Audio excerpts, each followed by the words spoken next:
The steppe wind howls across an endless horizon, carrying the smell of horse sweat, wood smoke, and iron.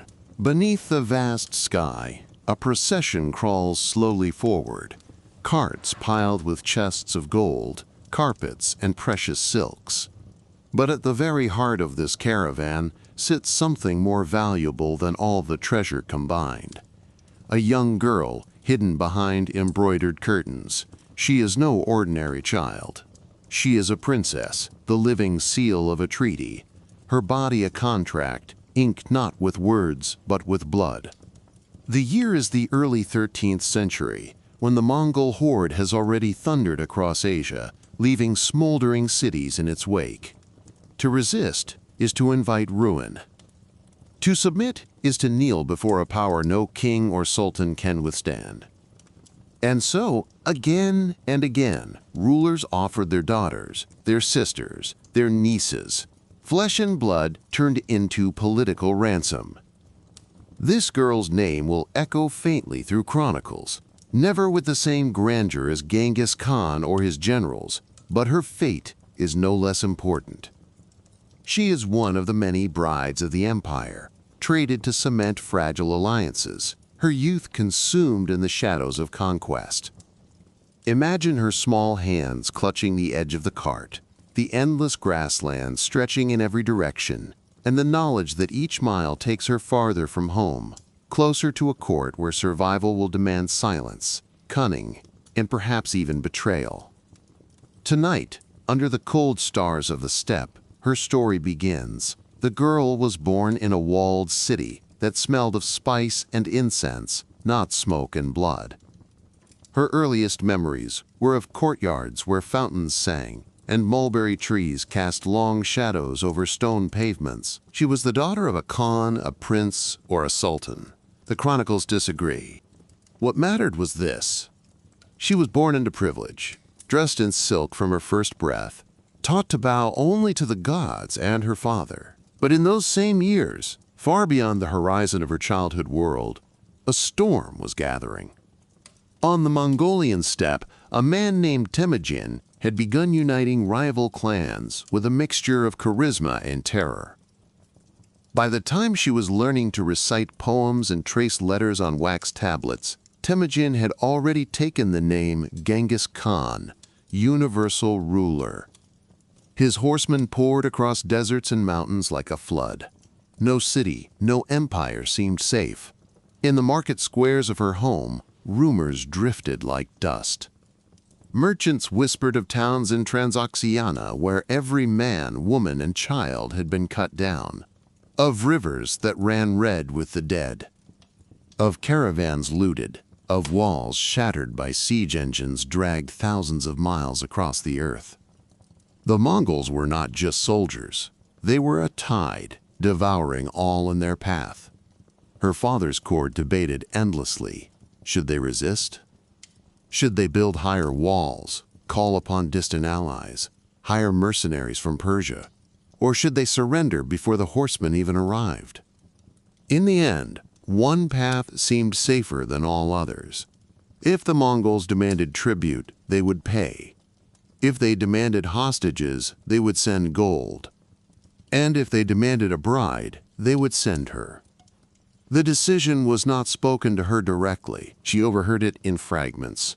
The raised voices of her uncles in the council chamber, the silence of her mother at the evening meal, the hurried fitting of gowns that were far too fine for a girl who was barely 12. She felt it in the way her nurse began to weep whenever she brushed her hair, as though each stroke of the comb was a goodbye. The departure came at dawn. The city gates opened, and a caravan prepared with a solemnity that felt like a funeral. Servants loaded carpets, chests of silver, bolts of silk, even falcons in gilded cages. All were gifts meant to soften the hearts of men who carried flint and steel in their souls. At the very center of it all was the girl herself, veiled and silent, perched on a cart as though she were another piece of treasure.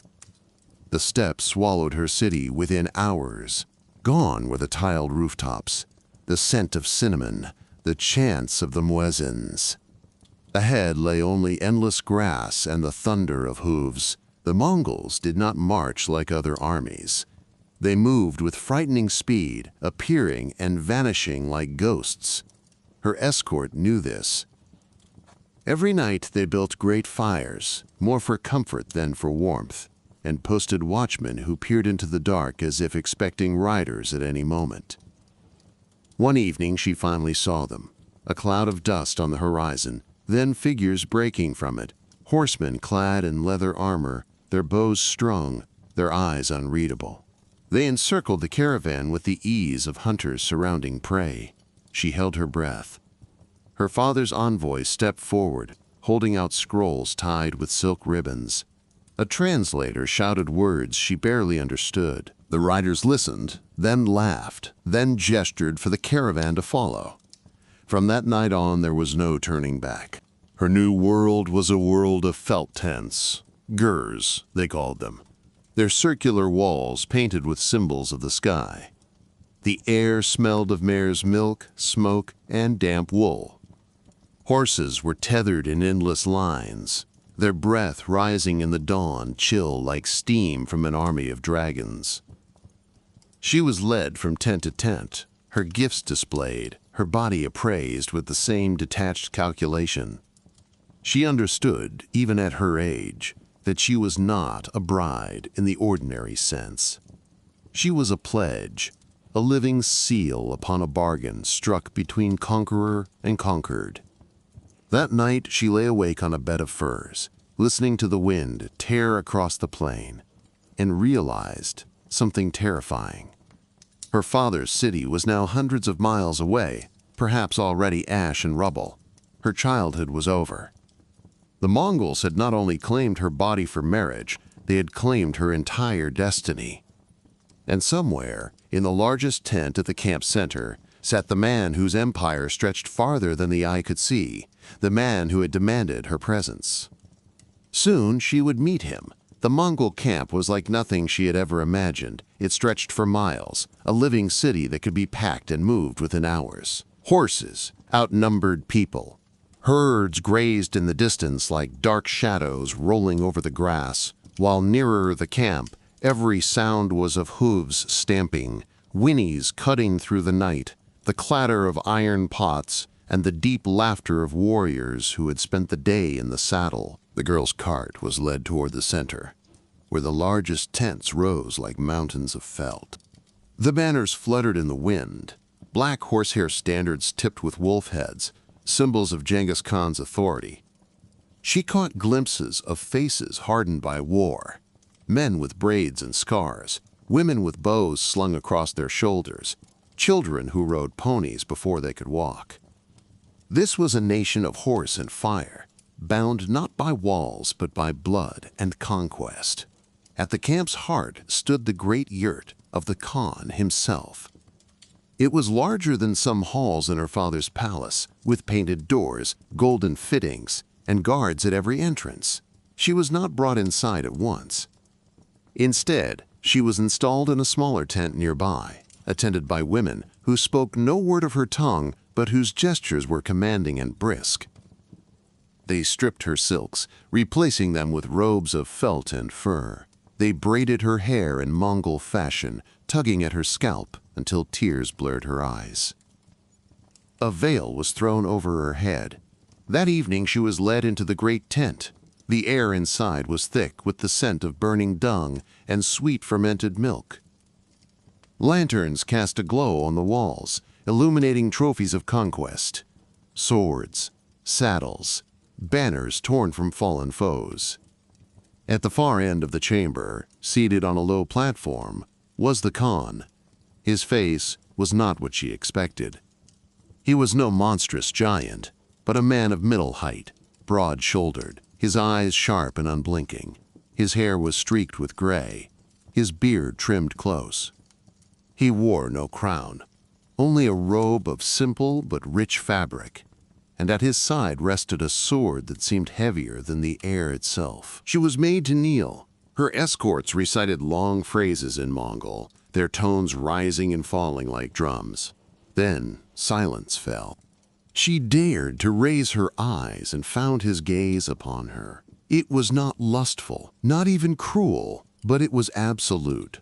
The look of a man accustomed to bending nations to his will. She realized with a cold shiver that she was less a bride than a piece on a game board, her body a treaty, her presence proof of her people's submission. After a moment, he spoke a single word. The women at her side pulled her up, led her out, and she was dismissed. That was the first audience. No vows, no ceremonies, no tenderness. Only the confirmation that she now belonged to the empire. Her days settled into a strange rhythm. At dawn, the camp stirred with horns and shouts. Warriors rode out in columns, their ponies kicking up earth, their quivers full, their falcons riding the sky. She watched them vanish into the horizon, wondering if her brothers would one day face these same men in battle. At midday, she was taught new customs, how to bow correctly before elders, how to pour fermented mare's milk without spilling, how to tend the fire in a yurt so the smoke curled upward instead of choking the air. At night, she dined on roasted meat and bitter milk, her stomach rebelling against flavors that tasted of the steppe. The women who attended her were not unkind, but neither were they gentle. They showed her how to ride, forcing her onto a small pony that trotted endlessly around the camp.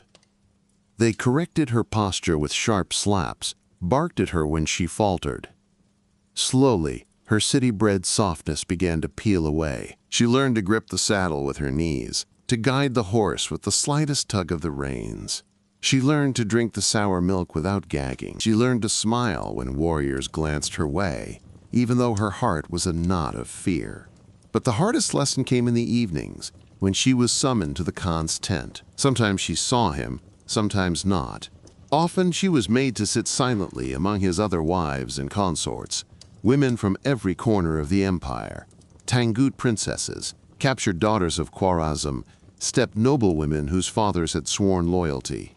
They sat in a semicircle, speaking in tongues she barely understood, their laughter sharp, their eyes keen. It was a silent war of glances, a court of women who wielded daggers made of whispers and alliances. She realized that here, too, survival meant cunning. One night, an older woman took her aside. Her face was weathered, her eyes heavy with secrets. In broken words of Persian, she whispered, "Be careful. The Khan forgets women, but women do not forget each other. Your greatest danger is not him, it is us." The girl shivered. She had thought her terror would come from the great conqueror, but now she understood. The empire of tents was a battlefield, and she had just been thrown into its heart. And soon the whispers began of jealousy, of betrayal, of what happened to the last bride who failed to please. By her third month in the Mongol camp, the girl no longer thought of herself as a princess. At home, she had been treated as sacred.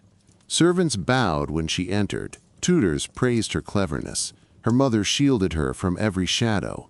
Here she was one among many. The Khan's yurt held wives from half a dozen kingdoms, each brought as tribute or taken as spoils, each determined to carve a place for herself in a world that seemed to forget them as quickly as it acquired them. The hierarchy was invisible but rigid. At the top sat Borte, the Khan's first wife, who had followed him since before he became Genghis. Her authority was unquestioned. Even when she spoke softly, her words carried weight. She moved with the calm assurance of someone who knew she was untouchable. Beneath her, the other wives jostled for position. Women of noble birth, women of extraordinary beauty, women who bore sons. And now, at the very bottom, sat the new arrival, too young, too foreign, too alone. At night, when the women dined together, she watched them with wide eyes. The Mongol women laughed loudly, slapped each other's arms, debated about horses and raids as if they were men around a war table. The foreign wives were quieter, careful with every word. But all of them, no matter their tone, had eyes like knives. Every smile carried a threat. Every compliment was a test. The girl soon learned the rules. She could not outshine Borte, nor contradict her. She must never complain about her food or clothing, lest she seem ungrateful. She must offer small services, pouring drinks, fetching bowls, but never so eagerly that she seemed desperate. Above all, she must listen more than she spoke. Knowledge, in this tent, was currency, and she was penniless. Whispers reached her in fragments. One woman told her of a Tangut princess who had arrived before her, beautiful, arrogant, certain of her importance. Within weeks, she had disappeared. Some said she was sent back, shamed and dishonored. Others murmured of poison in her cup. The truth no one dared to state plainly. Another night, while the women embroidered by lantern light, an older concubine leaned close. "Do you know why your father sent you here?" she asked. The girl hesitated, then whispered the truth. "To keep the Mongols from destroying their city." The woman gave a bitter smile. "Then your father bought his walls with your life. Pray he does not forget that bargain." These lessons sank deep. She began to understand that her body was not the only thing the Mongols demanded. They wanted her silence, her obedience, and perhaps, if she proved useful, her loyalty. Her greatest trial came when she was summoned again to the Khan's yurt, not alone this time, but in the presence of envoys from her homeland. Her heart raced at the sight of familiar clothing, familiar language. For a moment she felt like a daughter again, not a hostage. But the meeting was brutal in its simplicity. The envoys bowed low before the Khan, offering gifts and oaths. They barely looked at her. When they did, it was only to confirm that she was alive, well-fed, untouched by the blade. She wanted to scream at them, to ask if her mother still wept at night, if her brothers remembered her, if her room at home still smelled of roses. But she remained silent, as expected. Her voice no longer belonged to her.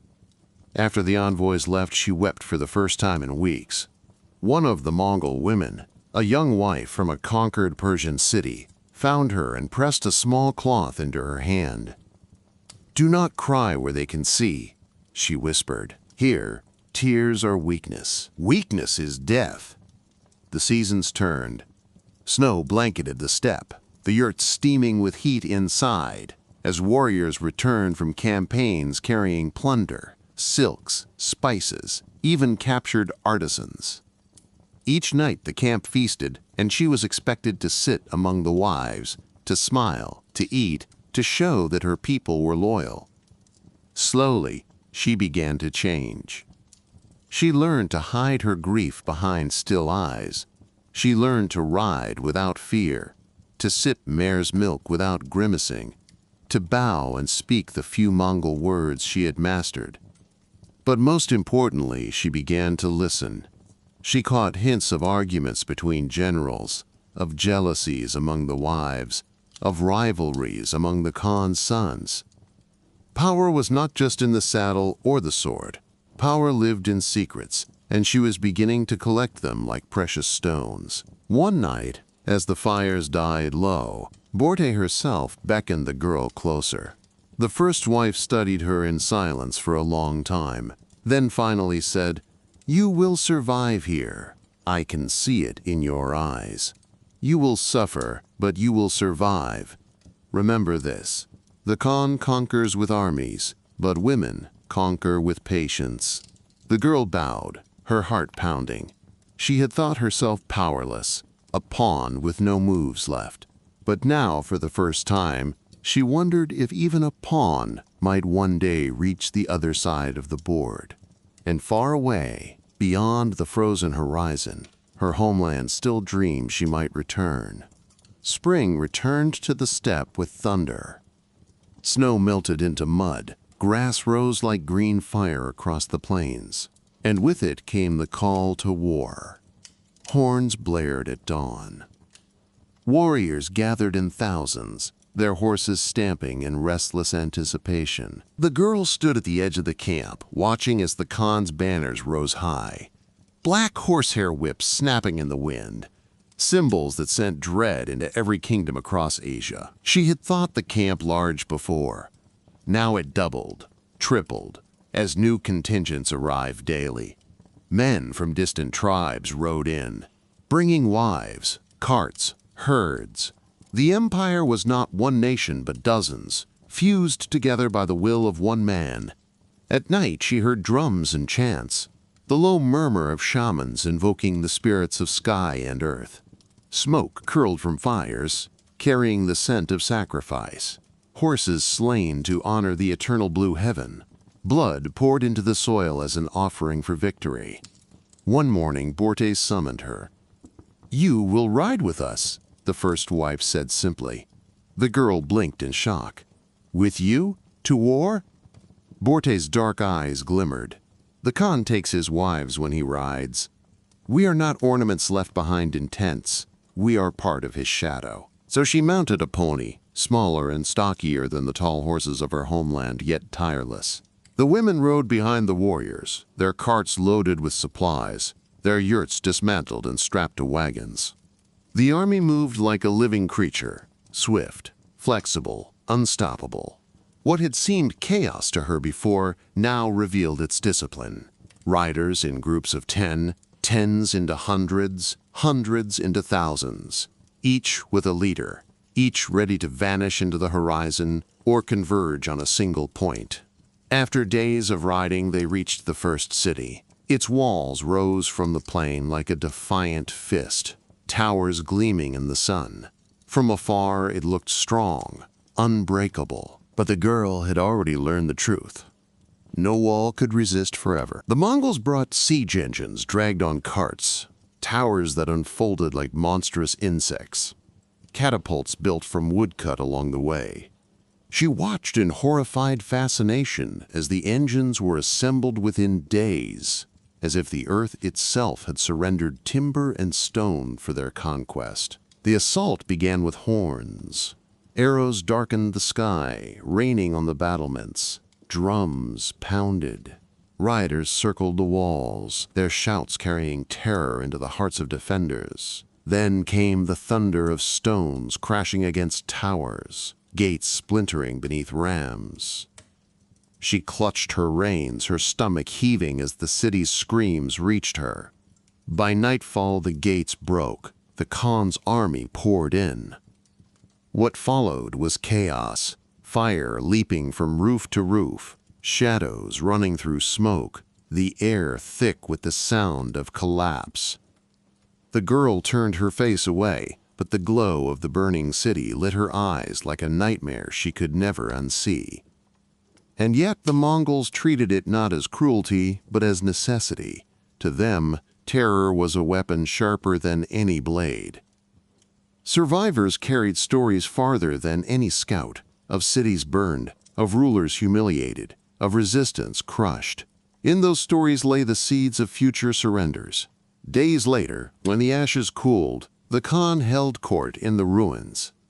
Envoys from nearby towns arrived trembling, offering keys, tribute, and, once again, daughters. The girl watched as another young woman, veiled and silent, was led before the conqueror. Their eyes met only for a moment, but in that look she saw her own reflection. Fear, resignation, the silent plea of one pawn recognizing another. The realization struck her like a blow. She was not unique. She was not chosen because of her beauty, her wit, or her destiny. She was one of many, one thread woven into a tapestry of submission. Her father had not sent her to save her city alone.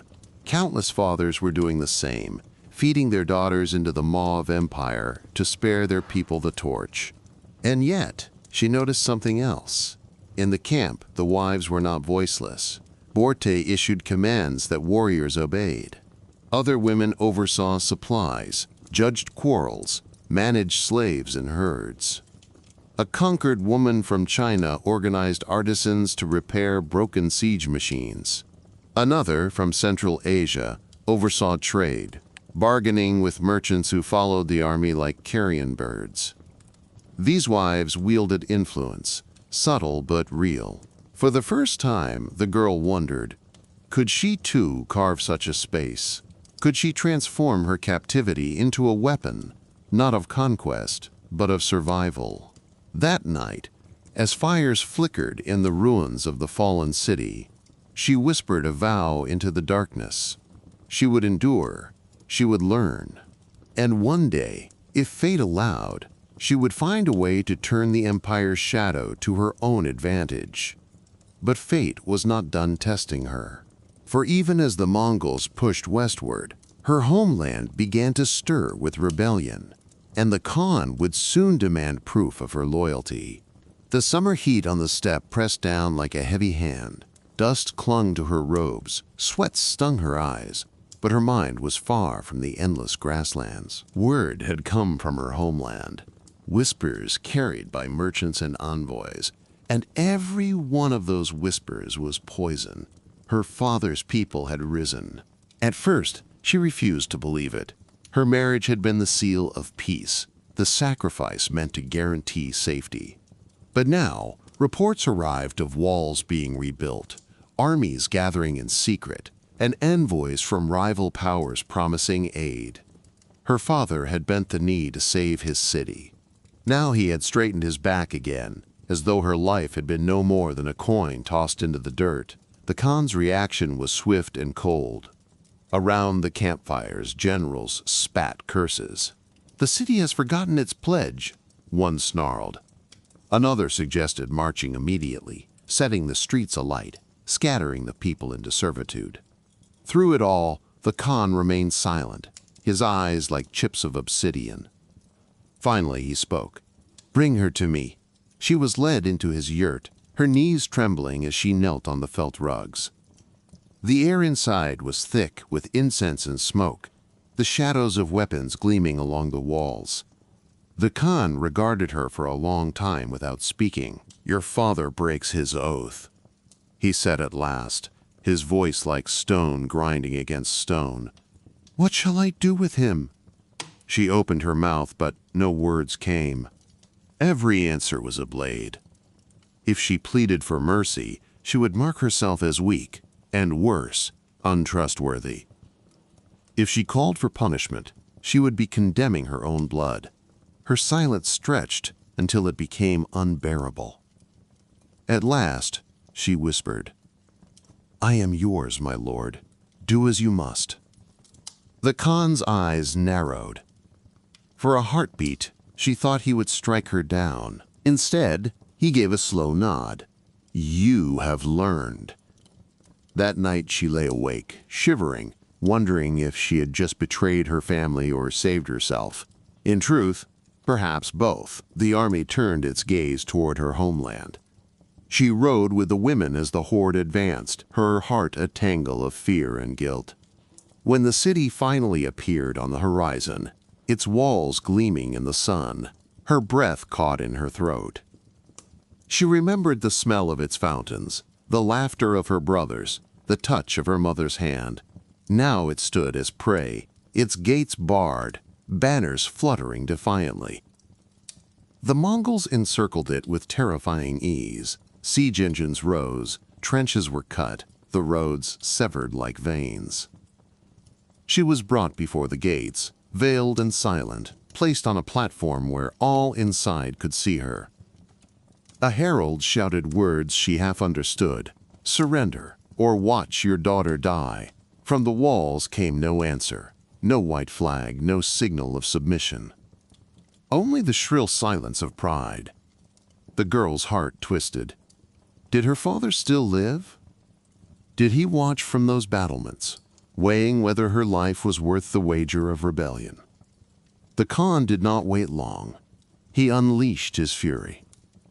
Stones hurled through the air, smashing towers. Arrows blotted out the sun. Fires spread across the rooftops. She turned her face away, but she could not shut out the sound. The crash of collapsing walls, the cries of defenders, the roar of victory. When the city fell, it was not spared. Treasures were carted away. The streets turned to soot and cinders. She was forced to walk through the ruins, her veil drinking in the smoke. Her childhood home had become another nameless ember on the empire's map. That night, while the camp feasted, she sat apart, staring into the fire. One of the Persian wives approached, laying a hand on her shoulder. "Do not grieve," the woman murmured. "This is the way of empire. Cities fall. Fathers vanish. Daughters survive." The girl looked up, her cheeks streaked with tears she hadn't realized had fallen. "Survive for what?" she whispered. The woman's eyes gleamed in the firelight. "For the day when the empire itself tires. Even the mightiest horse needs rest." It was the first time anyone had spoken such heresy aloud. But the words planted a seed. She had seen cities burn and oaths break. If all things could crumble, perhaps even the empire could bend. And until that day, she would endure. Years passed like migrating birds, swift and seasonal. The girl grew into a woman beneath the vault of the steppe sky, learning to hide her grief in plain sight, to measure words the way generals measure distance. The Khan aged, winter crept into his beard. New airs rose like distant hills, each casting a different shadow. When the great rider finally left the earth, the empire did not stop. It shifted. Camps moved, banners changed hands, sons contended with cousins, wives weighed silence against influence. She watched this with the patience she had been taught to wield like a blade, quietly, steadily, without blinking. She had entered the camp as a pledge, a human coin pressed into the palm of conquest. She learned to sit where decisions orbited low and dangerous, beside the hearth, between rivals, behind the curtains where envy breathed. In those rooms, she discovered that power is not always a shout. Sometimes it is a hand that does not tremble when pouring milk, a glance that warns without words, a memory kept sharp as a knife. Once, on a moonless night, she rode to the hill where the wind never rested. There, the earth smelled of old rain and horsehair, and the stars looked close enough to pluck. She thought of her father's city, its fountains, its courtyards, and she did not weep. The empire had taught her something terrible and true, that survival can be an act of defiance, and tenderness, when hoarded, can be a kind of rebellion. She could not return what the flames had taken, but she could choose what endured in her. When she rose to leave, the horizon wore the faintest gray, as if dawn were a secret only she could see. The camp was asleep, but the horses were awake, watching, ears twitching, as if they knew that empires are only riders waiting for the next command. She mounted, breathed the cold air into her lungs, and let the pony carry her back. Her life had been traded for peace, then spent on war, but she had found a currency of her own. Patience, memory, and the quiet certainty that even a pawn can cross the board. The sky brightened, thin as paper, and the first horn sounded. Another day in the empire of tents. Another day alive. And sometimes, on the steppe, that was enough to win.